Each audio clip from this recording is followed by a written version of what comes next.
Good morning.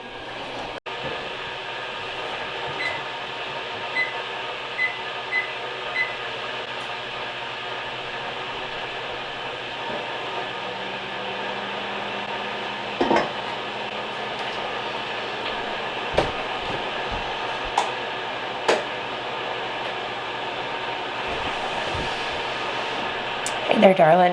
Happy Thanksgiving. Today, I have a lot of work to do in the kitchen. But first, coffee. And I figured I would turn the camera on. Put together a little video this morning. Won't be fancy or very much edited, but I wanted to be able to put this up today. Spend a little time in the kitchen with y'all on Thanksgiving Day. Because I don't know about you, but I love a little company in the kitchen. Starting my day with my coffee. There will be a few pots of this brewed throughout the day, I am certain. Before we sit down and have coffee together, I haven't talked about it super in depth in this channel. On my original channel, there's been a lot more of it, but we actually own a coffee roastery and loose leaf tea company. It's called Beulah Roasting Co. It's located here in Batesburg, Leesville, South Carolina, the town that's close to us. And we've been open, we just celebrated a year, and it's been going really well. We've been able to partner directly with multiple farms to bring fair trade coffee to market. Overall, it's just been a really incredible experience. Plus, we make really good coffee. Like, it really is awesome. So I've got the Guatemalan medium here. That's our go-to, but we do like limited releases and we have lots of different blends and different things like that.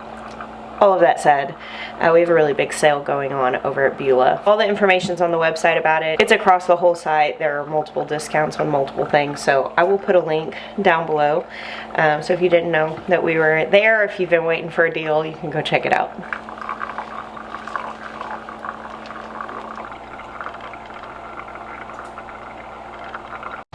So last night we stayed up relatively late.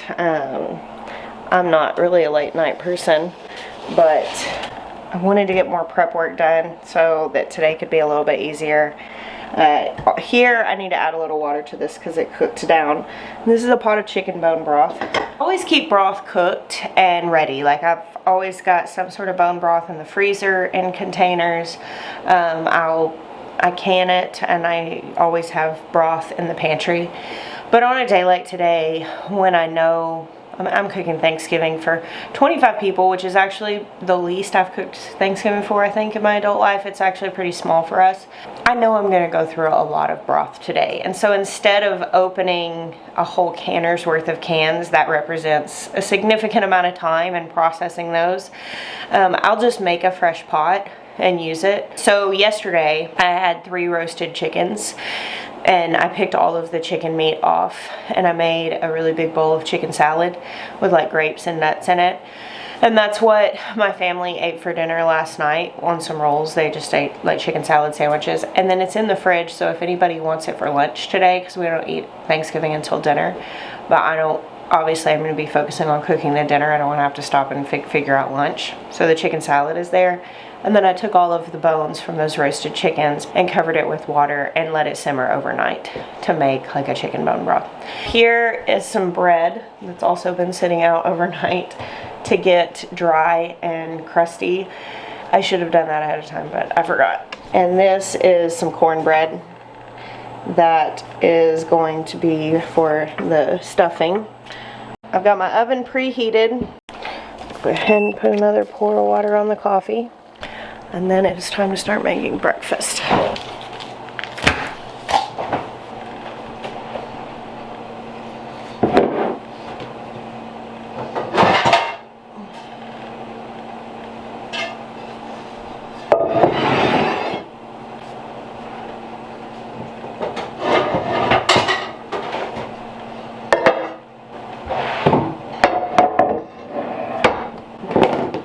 Whenever my son Toby was little, you know, we'd like take him to the park, and he'd be so happy and so excited to be at the park, and he would just say, "I am at a park." He would just state like the obvious of what he was doing, but like with the real joy that he was doing it. And I think about that like every morning that I wake up and take my first drink of coffee. I'm like, I am drinking coffee. So good. All right. A few sips enjoyed, time to get to work. So I wanted to talk to you guys a little bit this morning while I was making my traditional Thanksgiving or holiday breakfast, I should say, about how much influence you have over the people you care for when you put your love into your food. How simple it really is to create traditions when it comes to things like this. So, both my parents come from families of 6 kids. So I have a very large extended family. I have lots of aunts and uncles, lots and lots of cousins. Like, I don't even know how many cousins I have. First cousins. I could figure it out, but it's a lot. And the number was ever changing for a long time. And of course now we're into like the 2nd and 3rd generation of cousins. We have a big family.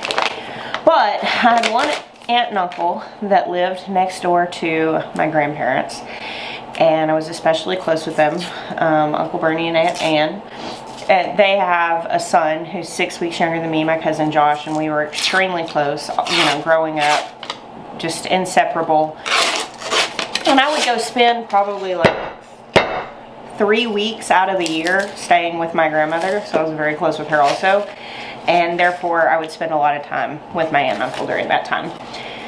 Anyway, my Aunt Ann had this thing that she made, sausage pinwheels. We would, we'd go to my grandparents for Thanksgiving. We'd spend it with family. And in my memory, every Thanksgiving or Christmas that I was there, my Aunt Ann made sausage pinwheels for breakfast. I'm about to show you how very easy this is. You literally roll out a can of crescent roll dough, and then you press sausage on it, and then you roll it up. Of course, you could get fancy with it. You could try to put cheese in it. You could do other things, but this is how my Aunt Ann made it, so this is how I make it. I really do pride myself in largely being a from-scratch cook. Pretty much everything that I'll make today is pretty much from scratch. I will forever purchase canned crescent roll dough and make my sausage pinwheels in the morning for Thanksgiving. Literally now my teenagers are 17 and 19, and every holiday morning of their life I've made sausage pinwheels. Now here's the thing, these are so simple. I make more complicated breakfasts than this regularly, but I only make sausage pinwheels on Thanksgiving, Christmas, and then I'll do it if somebody requests it on their birthday. I'll make them.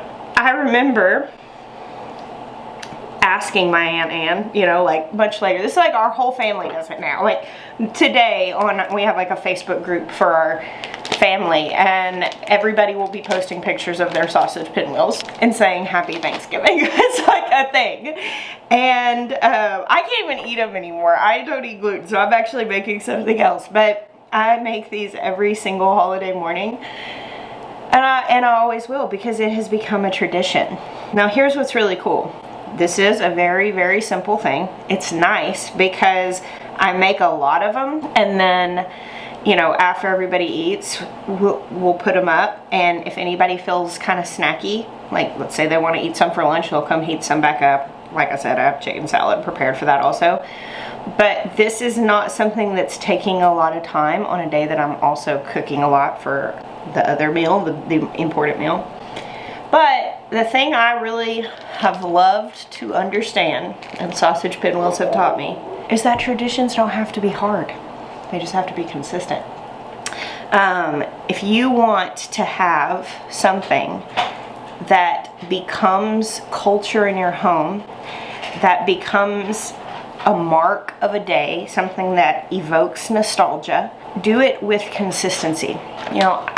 I joke a lot and say like the secret ingredient in my cooking is love. And I'll cook for my friends and family, and if they're like, oh, this is so good, what did you do to make this special? I'm like, oh, I just put my love in it. I think the real key to like putting your love in your cooking is just showing up. Showing up and caring to feed people, caring to make them feel loved, caring to make them feel seen. And there's something really, really special about showing up in a consistent way year after year, because you want to create nostalgia and the comfort that comes with it for your family. And it may surprise you what ends up sticking. It may surprise you what ends up being the thing that is the most consistent. Funny, like I asked my Aunt Ann after years, I mean, after this was a firmly established thing, like a nostalgic thing for our family, that people were like, oh, it must be Thanksgiving morning, we're having sausage pinwheels. I asked her, I was like, where did you find the recipe? Like, where did you come up with this? And she laughed and she was like, I don't know. She said it was just something easy. It was probably on like a Pillsbury ad or something in a magazine. It was not something grand. It was not something spectacular. I mean, she's an excellent cook. I mean, she can make any number of things with ease. Lots of things extensive from scratch. But like the thing that like stuck and went through like wildfire through the family as far as being a tradition is the sausage pinwheels, which to her probably felt really effortless. But you know what she did? She remembered them, she showed up, and she made them year after year until it became a staple. And that, I really think, is cooking with love. And I wanted to remind you guys of that this morning, because it can be really stressful whenever you're cooking. Either when you're learning to cook and you're bringing a dish for the first time and you really don't want to mess it up, or when you're hosting and you're cooking a huge spread for a lot of people. It can be stressful. But I think that if we stop and we remember that it's just the showing up and putting our care in things and wanting them to be good for people and wanting people to feel your love through what it is that you're making for them, I just don't think you can miss it whenever it's like that. And it's even the simple things that are not fussy, that do not require a ton of effort. Those things can still, I mean, to this day, I sit down, I'm making these for my kids, and I feel my Aunt Anne's love. So, I don't know, there's just something to that. All right, I'm gonna show y'all how to do this. Try to put my camera down without touching it. Okay, so you have to kind of press the seams back together, because this can dough, of course, it's perforated. I think maybe some brands make it without the perforation. I get out, press the seams back together, and put a thin layer of sausage on. I would say maybe like this thick is the layer. And then I start rolling from the back. You may have to push your seams back together as you roll, which is fine. Okay. And you get this log here. Go wash my hands. Now we're gonna take these and cut them, but first I'm gonna wrap this in parchment paper.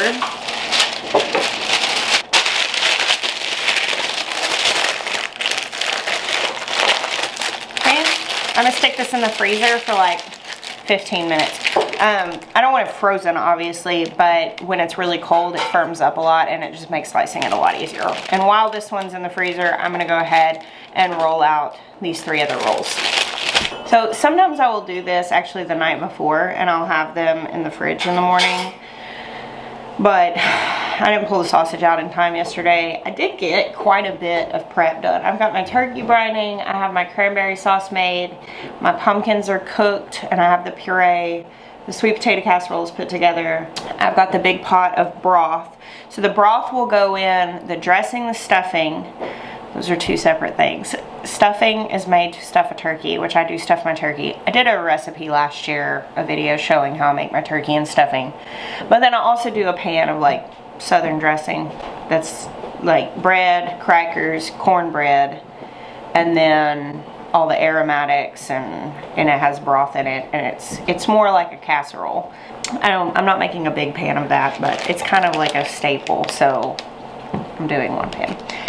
And then the broth, I'll use that to make gravy also. And I do like herbed mushrooms that cook in broth too. So I'll use that whole pot of broth. Once I'm gonna strain it, put a little bit more water back into it because it condensed down a little more than I wanted.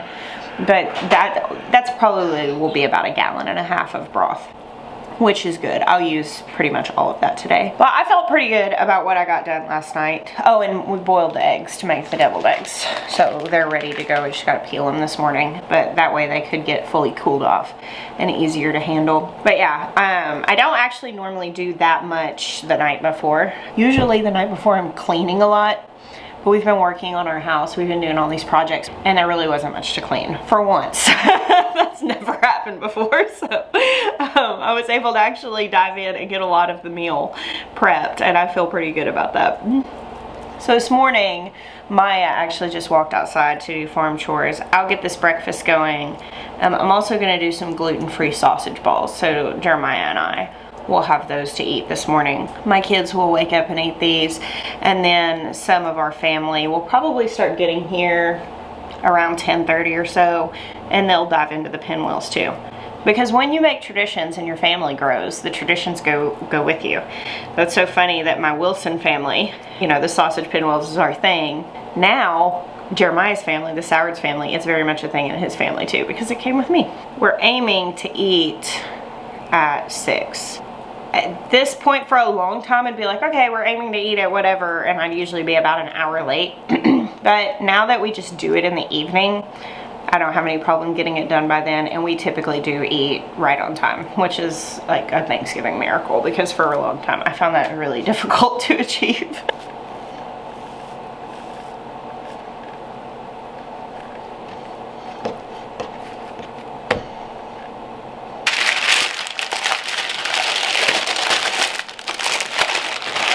Pull this out of the freezer. It's good and cold. It is more firm. You don't have to do that step, but it does make it a lot easier to cut it, because when it's real soft, they just kind of mush when you're trying to run the knife through them. So I like to use like a mildly serrated knife for this, and I always start cutting in the middle because there's already a seam there. But thickness is going to be preference. The thicker you make them, the longer they're obviously going to take to cook. But just like this, and I'm gonna lay them out on this baking sheet.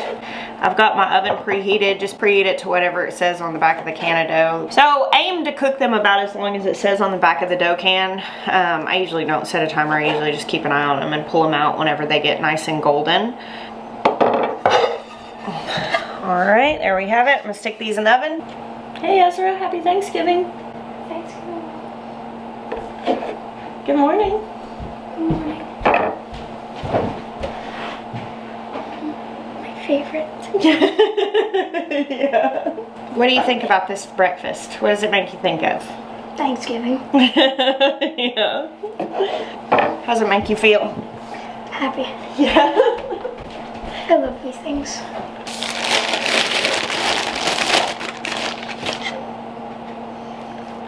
I love Thanksgiving. You love Thanksgiving? What's your favorite part? Dinner. Dinner.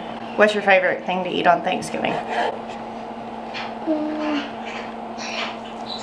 Cranberry or cranberry sauce or pumpkin rolls. Those are both great things. Yeah. Yeah, I made all the cranberry sauce last night. Alright, this is going in. Got my bowl here. I'll put a towel in the bottom of it. Just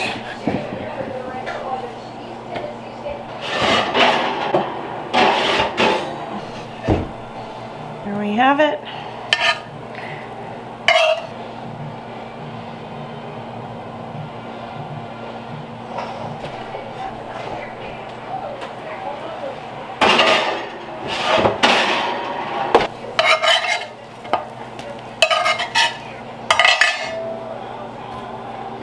What are y'all doing? Snuggling. Snuggling? Watching in the Macy's Day Parade. Watching the Macy's parade. Cool. So we went gluten-free a few years ago, and my beloved sausage pinwheels were no longer an option for me to eat. I tried the first year to like make gluten-free crescent roll dough, and it was just kind of involved. And the whole point of this breakfast is that it's easy on a day that I'm cooking a lot. So I actually started making something else also. I make sausage balls. So if you've never had sausage balls, the way I've always had them made is like they're made with Bisquick, cheese, and sausage mixed together. I haven't bought Bisquick in a really long time since I learned to cook from scratch, because baking mixes like that are frankly just expensive for flour and baking powder and stuff mixed together. And while there are probably gluten-free options like that, I'm talking instead of counting. How many did I put in here? Okay, I think I'm good. Basically, I found a recipe online. I'll put a link to the original recipe that I got this from. I just looked up sausage balls no Bisquick and found a recipe that just uses like flour and baking powder, and then I subbed it for 1-for-1 gluten-free flour. and put it together that way. Now, I kind of just wing it now more than anything, because any online recipe is typically made for store-bought rolls of sausage, which come in 1 pound increments. Our processor puts our pork in 1.5 pound bags. And honestly, this is one of those recipes that you can round about. So I don't really measure anything, but I will put a link to the original recipe that I got this from.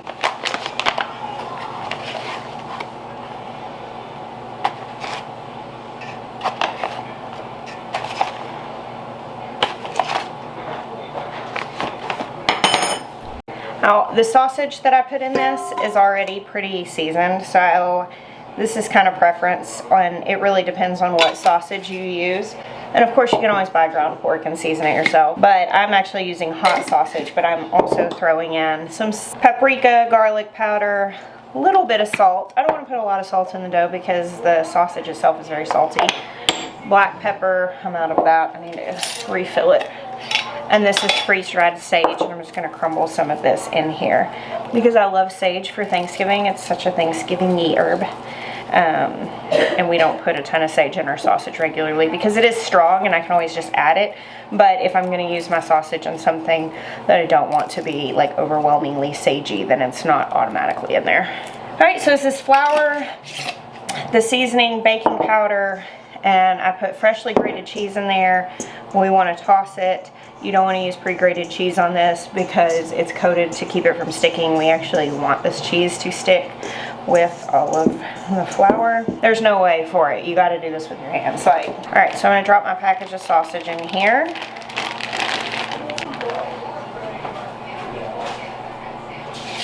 I am a truly horrendously messy cook.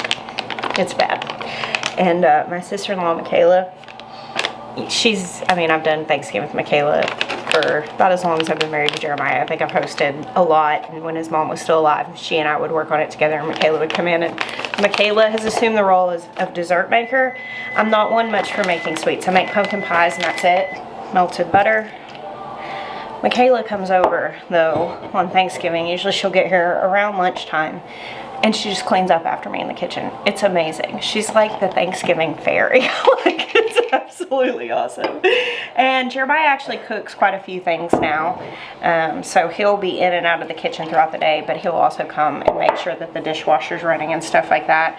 And I can just hone in and do the cooking, which is so sweet that they do that for me, because honestly, the cooking is the part that I love the most, and the fact that they're willing to come clean up after me so they can enjoy my cooking is just such a, that in itself is a really sweet act of service. So if any of you are watching this with the cook in the family, if you are not a cook yourself, one of the things that you can do to make a big impact and contribute to Thanksgiving is go in and get that dishwasher running, or be the dishwasher in the event that there is not one. Alright, so I'm just mixing this dough together. I may need to put just a little bit more splash of milk in here.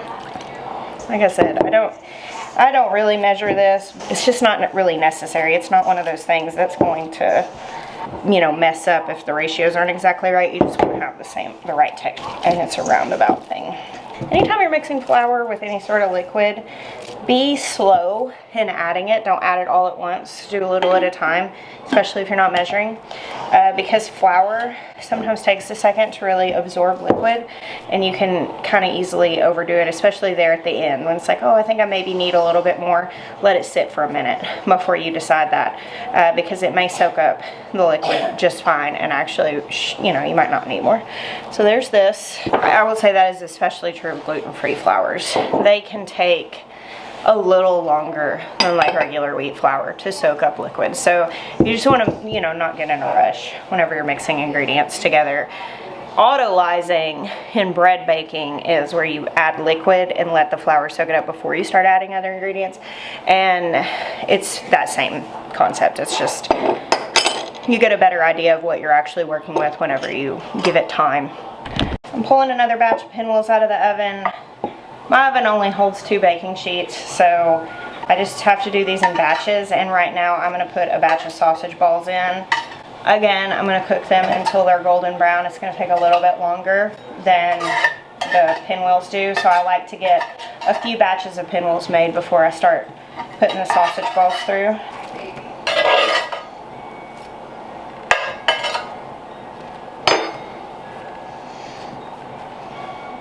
Alright, these are very hot, so I'm going to try to be careful. We're going to roll these into like maybe golf ball-ish sized balls. It doesn't really matter how big they are, it's just mainly you want them to be uniform so they all cook at the same pace. And you can put these pretty close together because they're not really going to expand much.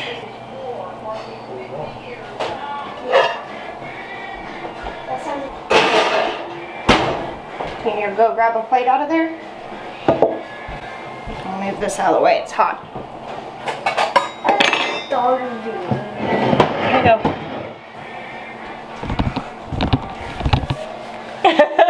You got the little hand rub going, huh? Let's start with 4. Happy Thanksgiving. Happy Thanksgiving.